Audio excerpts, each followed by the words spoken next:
Good evening, this is SNE Weather. This is Josh here. I'm here to tell you about the next storm system that is going to move into our area overnight tonight. And right now, it's going to go possibly into a little bit of Wednesday. The first thing I'm going to show you is going to be the HREF. Alright, here we are with the HREF, and we currently see, so far tonight, not much going on. Now this model is showing sleet. Now you can see there's a little bit of green out in this area here. There's not much happening per se over us, but as time goes on, you can see sleet begins to start developing pretty much right down through upstate New York and all the way across. Alright. Now, as I move the model forward, now this is probabilities. I want to make sure I say that first. So, right now, the probability of sleet in the green area is like the light green, 10 to 20% chance of a little bit of sleet right here in these areas that you see.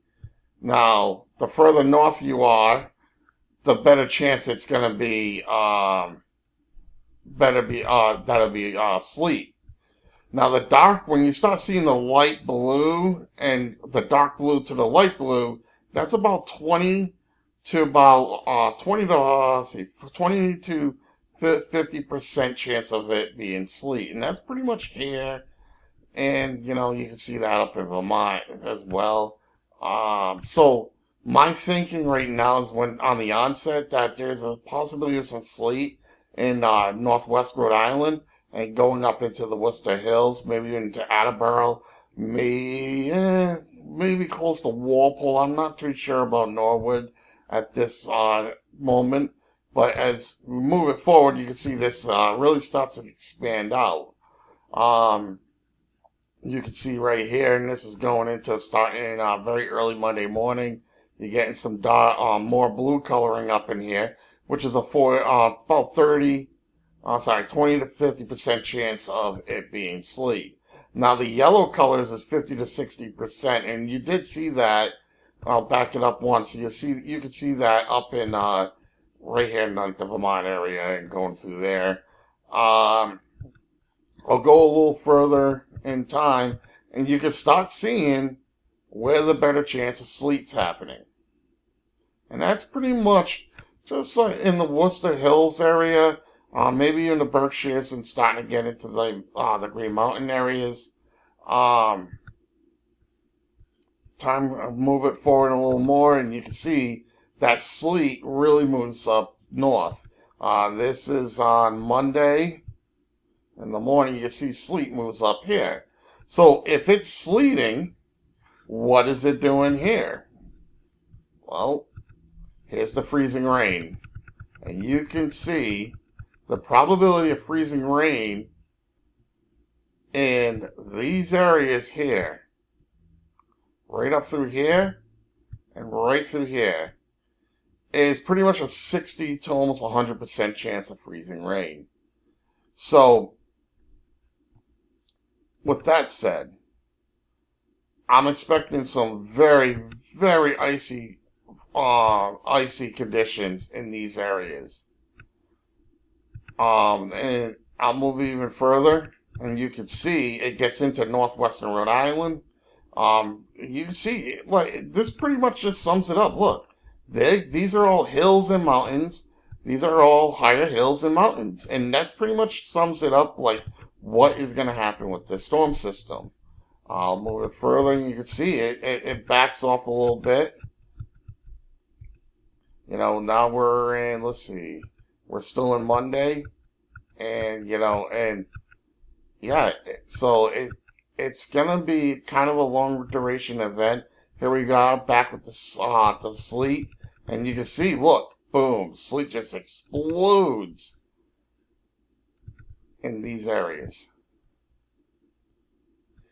So colder air is going to be damming in from this area, and it's just going to create even more sleet in these areas. So like Boston and and Worcester. I would say pretty much anywhere north of the Mass Pike, in and around the Mass Pike area and northward. Expect sleet, freezing rain, and some snow.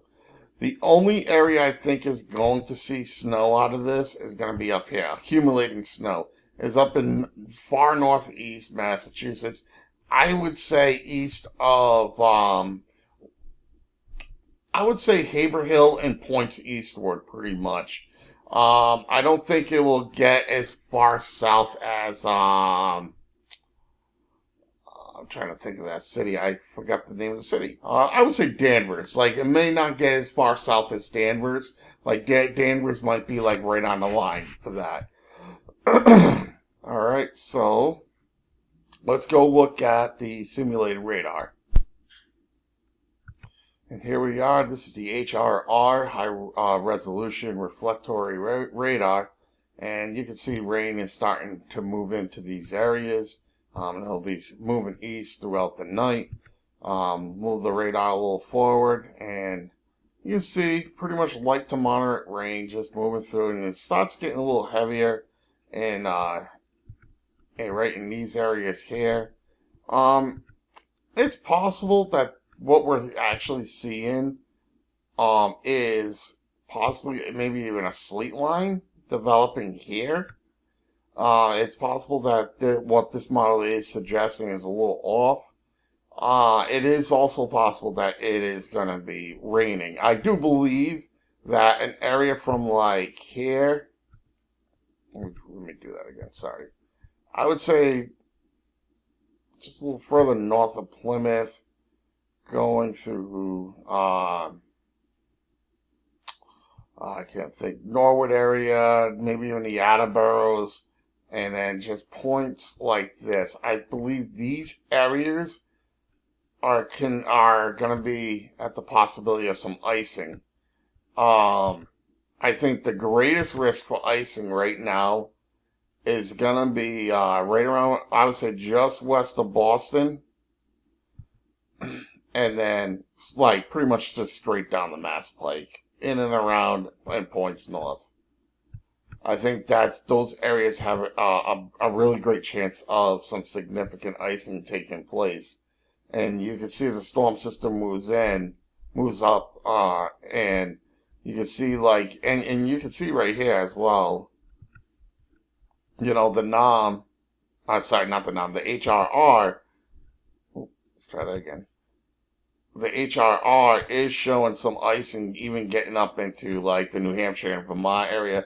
I don't think that's going to happen. I think it's going to be more sleet up there. Move the model even further in time, you can see it's showing rain getting into the Worcester area. I don't think that's going to be the case because there's going to be a secondary low pressure that's going to form off the coast. And that's when you're seeing right here, and what was being suggested on the HREF as well, that big pocket of sleet, excuse me, just starting to develop right there. Move it forward even further in time, and you can see the sleet just starting to move further south.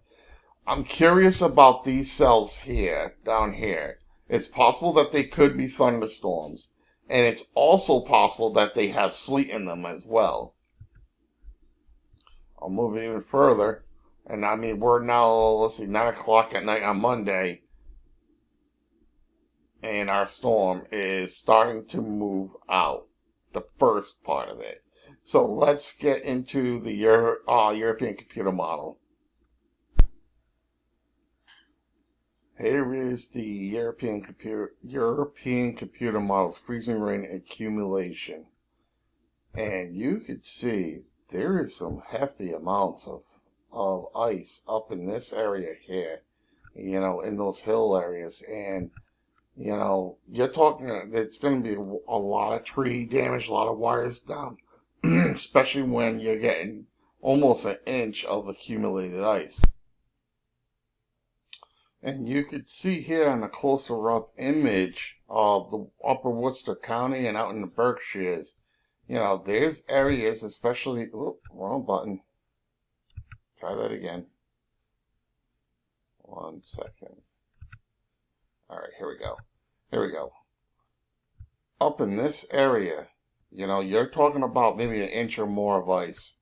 And, and you also see kind of similar situation out here in the Berkshires. So this is something we're gonna have to monitor throughout the day tomorrow and even possibly into Tuesday. I'll switch it over to the GFS so you can see the entire view of the storm. All right, here we are with the GFS, and you can see, you know, the right around midnight, you got the area of rain getting ready to move in. You see the freezing rain up in northern Massachusetts. I mean, this model is showing it rain getting all the way up into Worcester. I just don't think that's going to end up being the case. And you know, one of the things that I'm seeing right here, I could see cold air just trying to dam right in to this area here, and you know, you can also see, actually, let me draw a better line of it. You can see cold air just damming and just trying, oh, I don't know why that did that.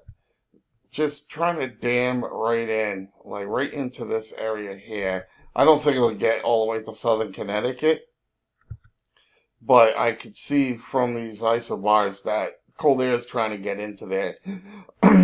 And I do think that, you know, like I said, the Berkshires and even the hills of Worcester County are going to have a free ice event. And I just think it's going to be just a total mess overall tomorrow. I'll move the model forward, and you can see another low pressure forms. And this is about noonday tomorrow on Tuesday. You know, you got your upper air moving in this way, but what's happening on this side? You know, you're gonna get some cold air pulled down. You know, and one of the questions that remains is, you know, will there be a negative tilt in the trough axis? Because if you get that negative tilt, then you can get this moisture even further back, and you can start filling in this area with some snow. Something we're gonna have to watch for the next day or two. I mean, this is on Tuesday. First thing I'm gonna say is this: 1,000. I don't know why my market's not working tonight. 1,000. Sorry, I do not know what's going on here. Here we go. 1,000 millibar low pressure is not going to be enough to pull that in. It's going to take a deeper storm. And as this thing starts moving off, well, I went a little too far ahead. Having a lot of complications tonight. You can see it becomes 994 millibars here. I would say that would be enough to start pulling in colder air and be able to start filling this backside in. Now, when does it start dropping? That's the question, because if you look again here, you know, it's 1,000 and it drops 6 millibars in a 6-hour time span. So it's that's gonna be like a big determination. And as it drops, you know, is it possible that enough cold air gets in the backside to maybe cause some ocean enhancement over Cape Cod? That's something that also remains to be seen. And then you can see, oops, you can see from here that our storm starts lifting out and gets out of here. So I'll just give you a little bit of future cast on this one.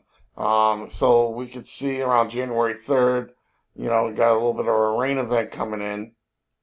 You know, the model right now is keeping that storm system that I spoke about previously off the coast.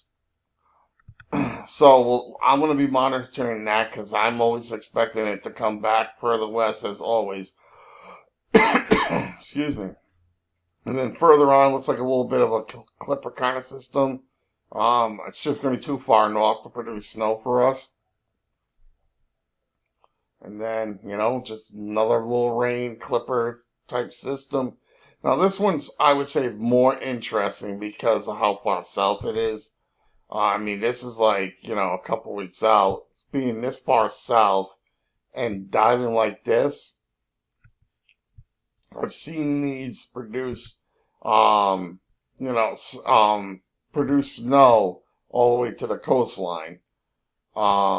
Getting it all the way to the coast, but it all matters on where does this go? Does it go the direction it says it goes in? Just kind of redevelops, and you can see it does bring snow into the area. So that's another thing we'll have to keep an eye on because it will start getting that moisture, and then that starts moving off.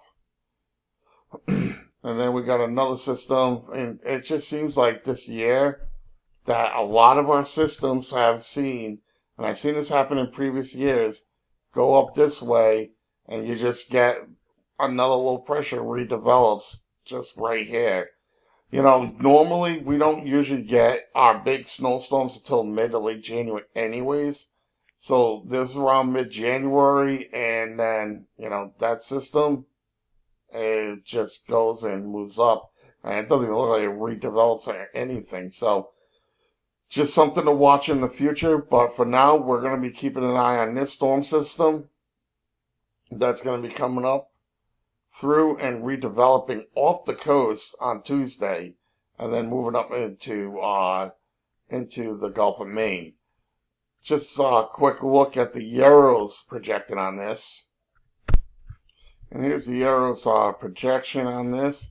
And, it's pretty much the same thing. But the one interesting thing I would say is it does appear that it develops a low pressure a little further south than what we see with the GFS. I find that kind of interesting, and it does look like it's a little stronger as well, about 1,002 millibars compared to the 1,006 millibar low that the GFS was showing, being pretty much like right around this area here. I find that quite interesting. That will, might be able to hold down just a little more cold air. And the Euro shows that damming as well, like coming in right through here. And it looks like there's even a little bit of damming taking place right in here.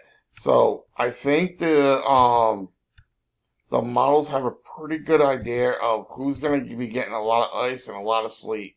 And I think it's pretty much going to be a general area like this. Something like that. Just west of Boston, going into northwest Rhode Island.